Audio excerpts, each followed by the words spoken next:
In this video, I'm going to show you how to clean and maintain an electric lawnmower. First step, blow off any loose grass, leaves, and dirt. You could use a leaf blower or compressed air or whatever you have. Next step, flip the mower on its side. With your screwdriver, scrape off all of this grass.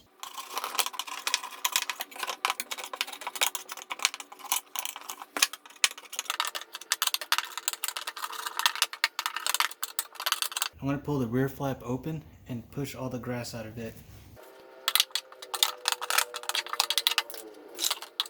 This is clean enough. This thin layer of grass will be able to dry by itself pretty quickly. Next, put the mower right side up, shake it around a bit to get any loose bits out. Now I'm going to remove this motor covering. Little bits of grass and dried leaves do get under here and collect under here, and this can create a fire hazard. So I'm just going to blow them out real quick. To do this, I'm just going to use a long P2 Phillips head. If all you have is a screwdriver, that'll also work.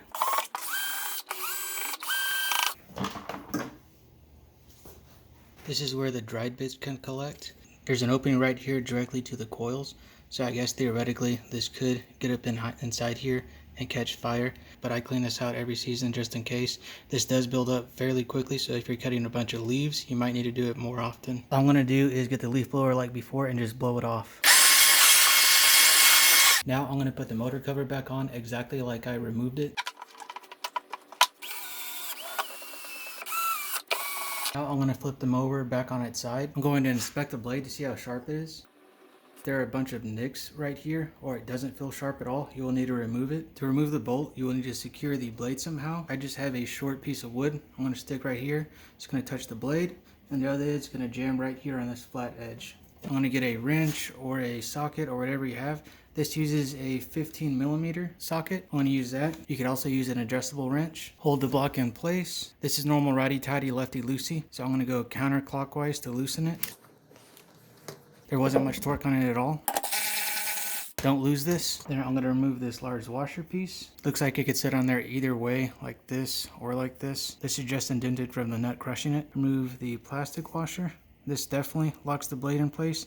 There are little ridges right here that goes on each side of the blade. And the blade sits here by these two different shapes. We have a round shape right here and a semicircle right here, so this can only go in one way. Set your blade aside. I'm going to inspect this impeller to make sure nothing's broken. This is what creates the airflow in here to either blow it out or keep mulching it. So everything looks good, it's spinning freely. At this point, you would either put a new blade on or you would need to sharpen your existing one. To reinstall it, you have arrows pointing which way this is rotating. These need to be on the outside. There is no text or shapes on this side, so this needs to face there. There's also numbers that you can see. These need to face out as well. So I'm going to put it on exactly like I took it off, match up this shape right here to the semicircle and this side to the round circle. Clean my threads off, make sure it's sitting flush and there's nothing behind it. Now that it's in place, I'm going to get my plastic washer, and remembering that this has this edge right here on each side, I'm going to put those facing inward. Then I'm going to get my square steel washer, put it on like I took it off. These flat edges will match up with the flat edge on your stud here. So here's a flat edge right here, so I'm just going to match it up like this.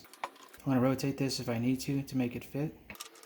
There it is, I've slid it on. Now I'm going to get my nut and put it back on, make sure it's clean.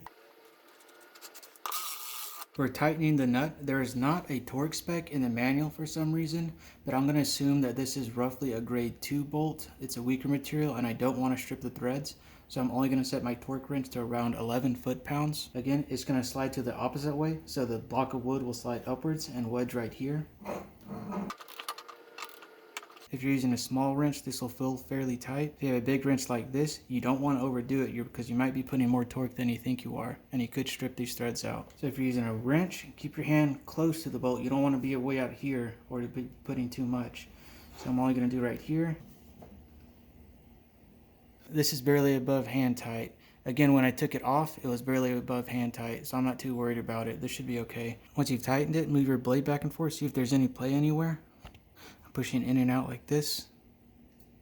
Do one final check to make sure you installed this correctly. According to the manual, the other way to tell this is installed correctly is this curved edge should be pointing into the mower. After you put the blade back on, you are now done. Some more tips to take care of this mower are to always pick up any twigs in your yard before you mow. This will make your blade last much longer. Clean out the grass on the inside every single time. If you don't clean out that grass, the moisture will eventually eat through the paint, which will then develop rust and then eat all the way through this housing right here. Then your mower will be ruined. Also very important, don't allow this to sit sit in direct sunlight. If you have to keep this outside, cover it with a tarp, or if you have some wood, place it over it. As long as this is not in the sun, this won't be damaged. If you leave it in the sun, this will all become discolored and will come brittle. The wheels will start to crack from the UV damage. Also, don't try to mow over big humps in the ground or big objects. If you think you might hit the blade with it, just pick it up. And that is how you clean and maintain your electric mower.